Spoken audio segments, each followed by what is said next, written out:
1981 fue ciertamente un año convulso en todo el mundo. Se produjeron atentados contra tres importantes personajes de la política internacional: el Papa Juan Pablo II, el presidente estadounidense Ronald Reagan y el primer ministro de Egipto, Anwar el-Sadat. Los dos primeros sobrevivieron milagrosamente. Sadat no. Un año lleno de sobresaltos también aquí, en España, con un hecho que está grabado en nuestra memoria colectiva como país, que pudo haber cambiado, y mucho, el devenir de todos: el golpe de Estado. El 23F paralizó España, la dejó muda. Nunca podré olvidarlo. Tenía 13 años. Volvíamos a casa en coche desde el colegio. En el asiento de atrás, mi hermana y yo reíamos, cuando la radio comenzó a informar de lo que estaba pasando en el Congreso de los Diputados. Mi madre nos mandó callar con preocupación y subió el volumen.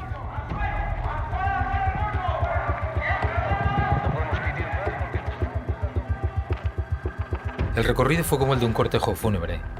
El resto de la jornada, en realidad. Recuerdo las caras de mis padres, el nerviosismo y también la radio y la televisión, todo el día y toda la noche, encendidos. Al día siguiente, por fortuna, la tormenta fue amainando, hasta que al mediodía acabó la pesadilla y en la comida volvieron las risas, la normalidad.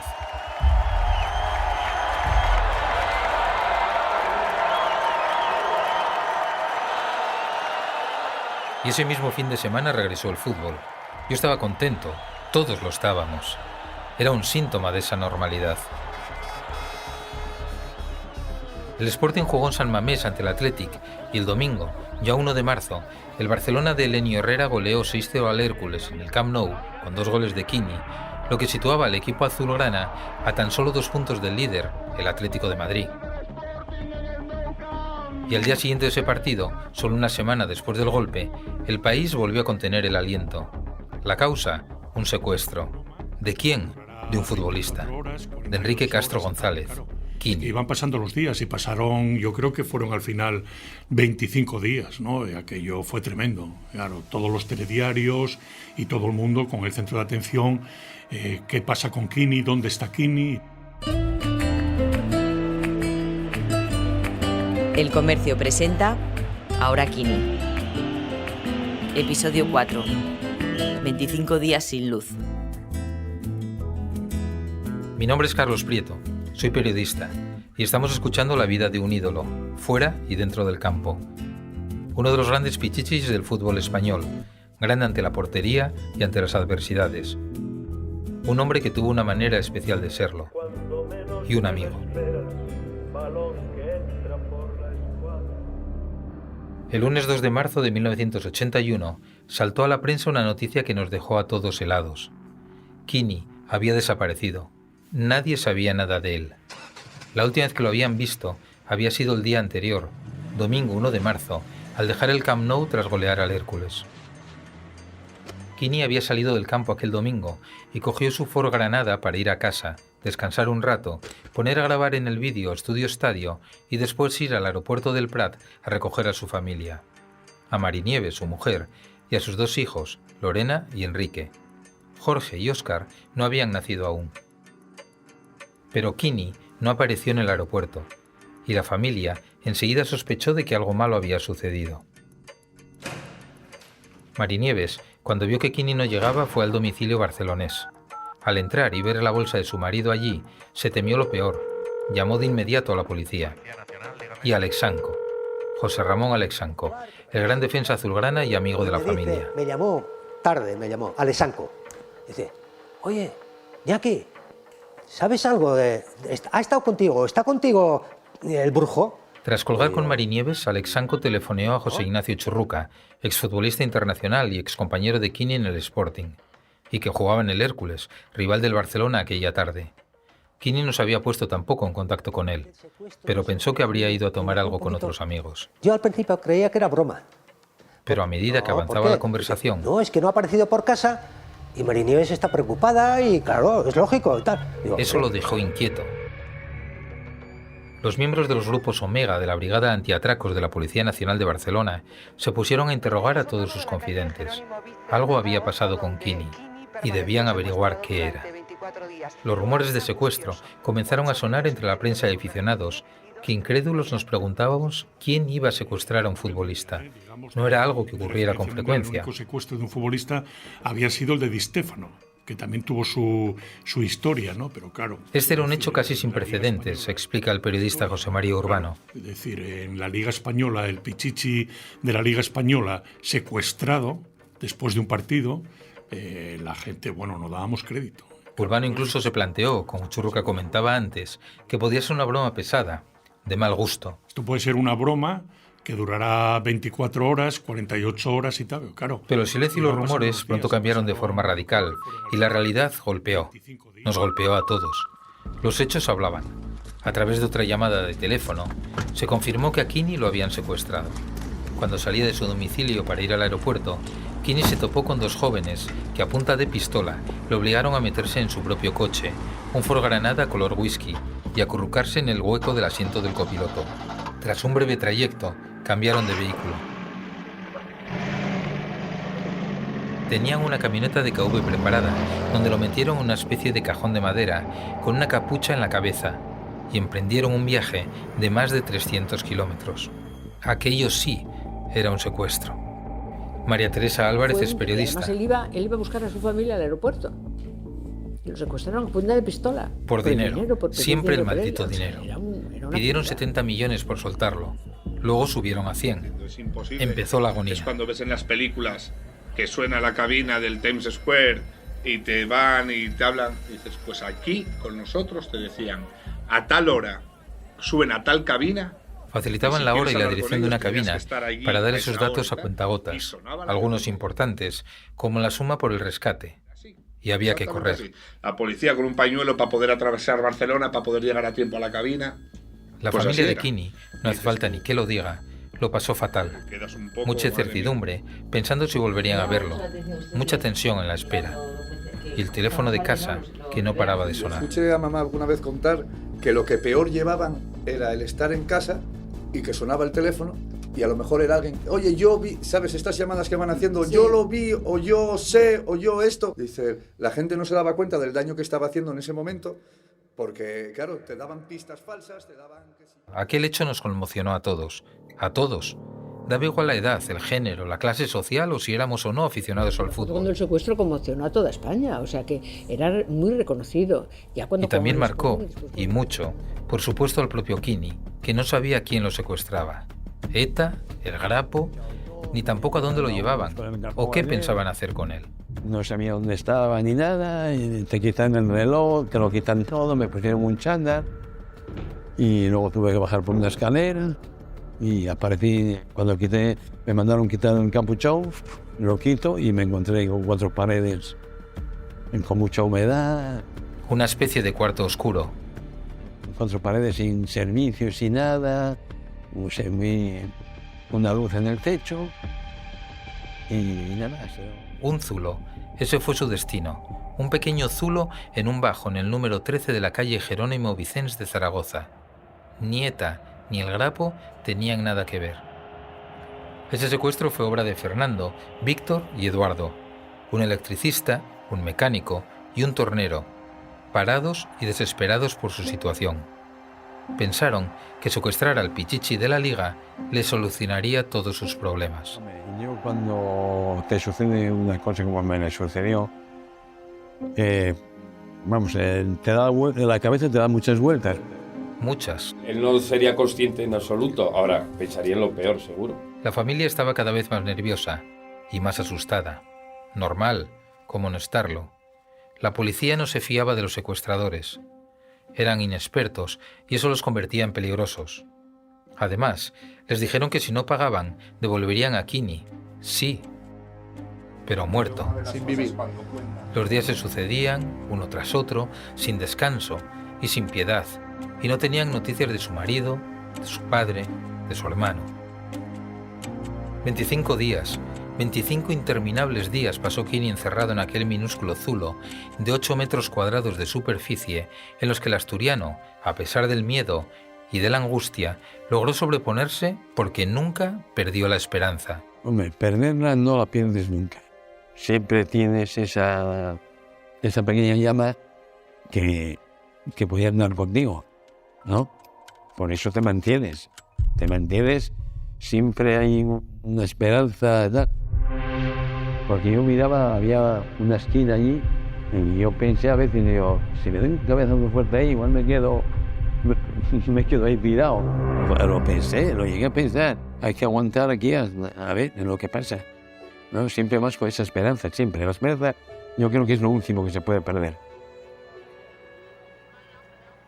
25 días hasta que por fin pudieron atrapar a los delincuentes.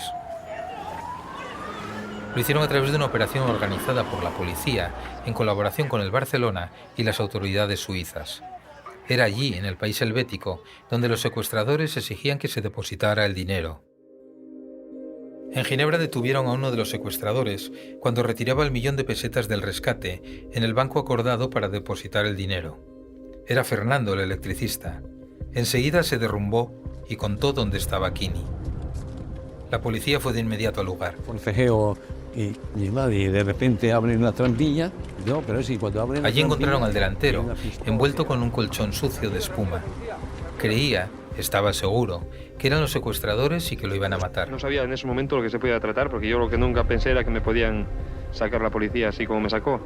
Y entonces pensé que me iban a matar. Contó en varias ocasiones a su familia que sintió que era el final de su vida. Dijo él, se acabó, me vienen a matar. Y según se mete alguien así con una pistola, dice él, se acabó. Y cuando oí, Kini, policía, estás liberado, dice él. Entonces ahí me puse a llorar y ya no sabía por dónde. Kini volvía a ser libre. Lo llevaron desde Zaragoza en coche a la comisaría de Barcelona, donde lo esperaba una multitud entre gritos y el himno de Asturias. Estaba aquí lleno de gente, no sé qué hora era porque era de madrugada, me parece que lo liberaron. Fue una liberación que celebramos como si Kini fuera de nuestra propia familia. La angustia vivida esos días fue tremenda. Muchas imágenes se han quedado grabadas en la retina de todos. La de un Kini con pelo más largo y barba, vestido de azul, aturdido pero libre. Él, en estado puro, es simplemente que nada más que lo bajan del coche de policía y ya salta por encima de un coche. Y esa imagen, dices tú, él ya estaba con unas ganas ya de moverse, de seguir viviendo, de no pararse a pensar. El país respiraba aliviado. El Pichichi estaba de vuelta en casa. Una vuelta televisada. En esa rueda de prensa estaba acompañado de su mujer, de Marinieves. Según sale de ahí, que puedes pensar en que una persona sale, no sé, de otra manera, que sería incapaz de una rueda de prensa, de tal. Él, hay una imagen que ya demuestra las ganas que tenía de vivir. Ambos emocionados, temblando, con el miedo aún en el cuerpo.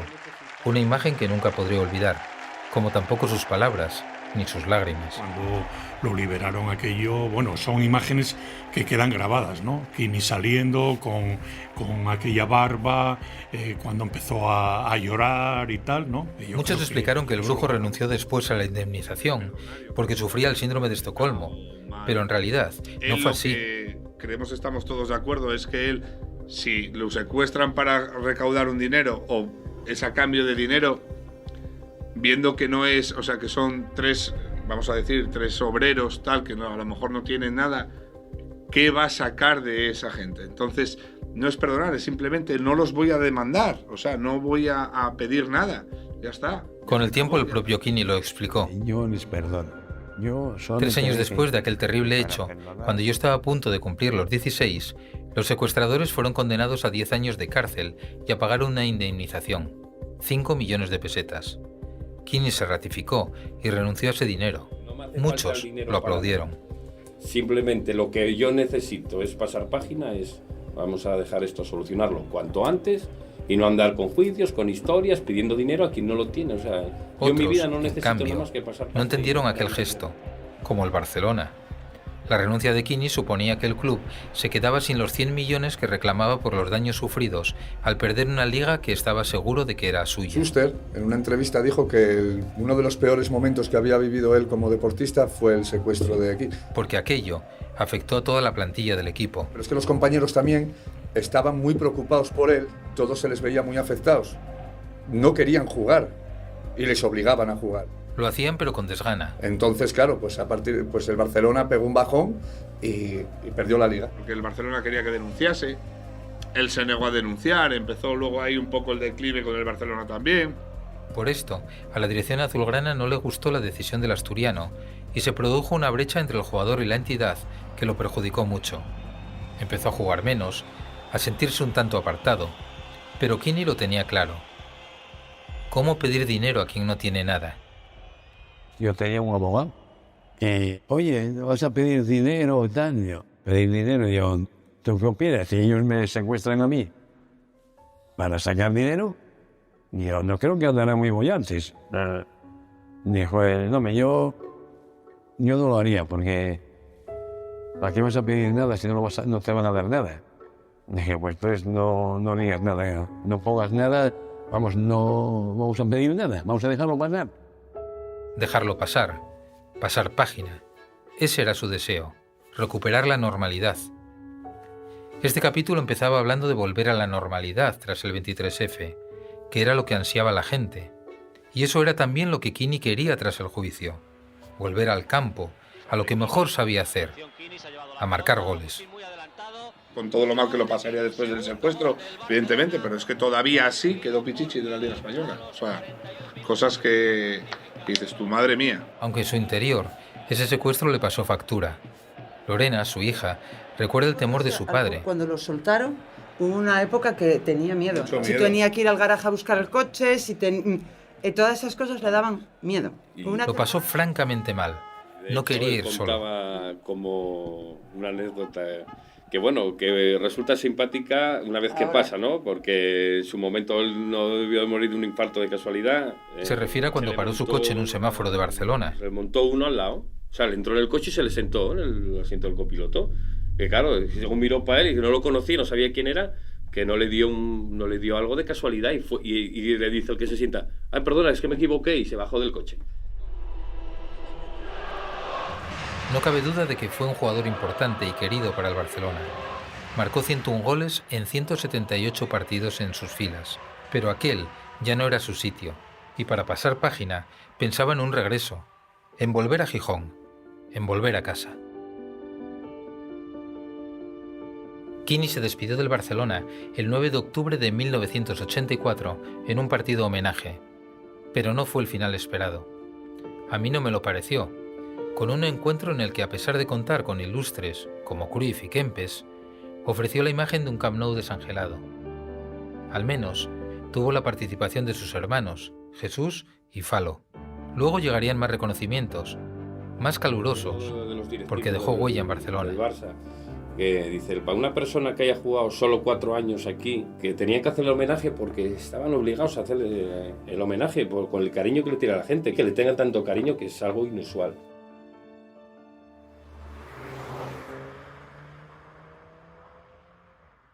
Regresó a Gijón, a su casa, y el fútbol, que parecía alejarse de él a pasos agigantados, lo llamó de nuevo. La magia del campo lo reclamó y le cautivó. El entrenador del Sporting, José Manuel Díaz Novoa, vio a Quini jugar a los pocos días en un partido de homenaje a Alonso. Estaba en perfectas condiciones físicas y mantenía su olfato goleador. Ya había dejado de jugar con Barcelona y necesitábamos un delantero. Estábamos en aquel momento a falta de un delantero. Y me acuerdo de Avegarango que, hombre, nos podría echar una mano. Y así fue. El presidente del club, Manuel Vegarango, llamó esa misma tarde a Quini para cenar. Quería que volviera al equipo. Era el 16 de octubre de 1984. El brujo firmó en blanco, sin condiciones, sin cláusulas, ni partido homenaje. Y así volvió a adueñarse del 9 de la camiseta rojiblanca, frustrando además su incorporación al Real Oviedo, que también estaba muy interesado en contratarle y con el que llegó incluso a entrenarse. Allí volvió a reencontrarse con Cundi, Mesa, Ferrero, Joaquín, Ablanedo, y con los jóvenes que despuntaban, como Zurdi, Villa y Eloy. Eloy Olaya, el jugador más joven en debutar con el Sporting, con el que compartió partidos, entrenamientos y charlas, muchas charlas. Siempre digo que como futbolista y que jugué con él y que tuve la fortuna de jugar con él, fue un maestro. Fue un maestro que nos enseñó muchísimas cosas. A finalizar las jugadas, los remates. Era tremendo en los entrenamientos, verlo finalizar las jugadas y rematar. era un espectáculo, ¿no? Manejaba todas las superficies de contacto, desde la cabeza al pie hasta con la rodilla, remataba. Uno de los grandes compartiendo su experiencia dentro y fuera del campo, sobre el fútbol y sobre la vida. Él nos marcaba muchas pautas a los jóvenes que estábamos en aquel año 85, que es cuando él vino aquí al Sporting. La verdad es que para mí me sirvió muchísimo, ¿no? Es todo aquel aprendizaje que él nos daba. Logró volver a conectarse otra vez con el fútbol y luego, afortunadamente, ahí siguió en el Sporting, ¿no? O sea que ningún problema, todo lo contrario. Llegó a ser el máximo goleador del equipo. Fueron 3 años maravillosos en los que volvimos a disfrutar con sus goles. Una etapa bonita, un retiro dorado, en su casa y con la camiseta del Sporting. No jugaba ya siempre, naturalmente, vino con 37, 38 años, pero bueno, nos echó una mano para salvar aquella situación, jugaba o no jugaba y tal, pero daba dentro del vestuario ya una alegría y demás que nos fue vital para conseguir lo que... Hasta que una inolvidable tarde de verano, el 21 de agosto de 1987, el Molinón despidió a su ídolo. Estaba a punto de cumplir los 38 años y culminaba una carrera deportiva de éxitos. Recuerdo el partido con emoción. El Sporting se enfrentó al Real Madrid y con nosotros jugó Schuster. Acabó en empate a 2, pero la historia terminó el minuto 37, cuando Quini besó el césped en el Molinón, desde el centro del campo. Y todos gritamos, ahora, ahora, ahora Quini, ahora. Se nos saltaron las lágrimas porque asistíamos al cierre del mejor capítulo de la historia del Sporting. Un capítulo empañado después en su vida personal por grandes desgracias, como la muerte de su hermano, o el cáncer, o los complicados momentos de su club del alma, el Sporting. Pero en lo futbolístico, Quini tuvo por fin la despedida que se merecía. Llevaba 20 años como profesional de primer nivel. A sus espaldas, 917 partidos y 515 goles. Tocaba retirarse. Y así lo hizo, a lo grande. Nunca ha habido un jugador igual en el fútbol asturiano. Pero al ídolo aún le quedaban muchas historias con las que seguir emocionándonos. Tanto o más que cuando era jugador.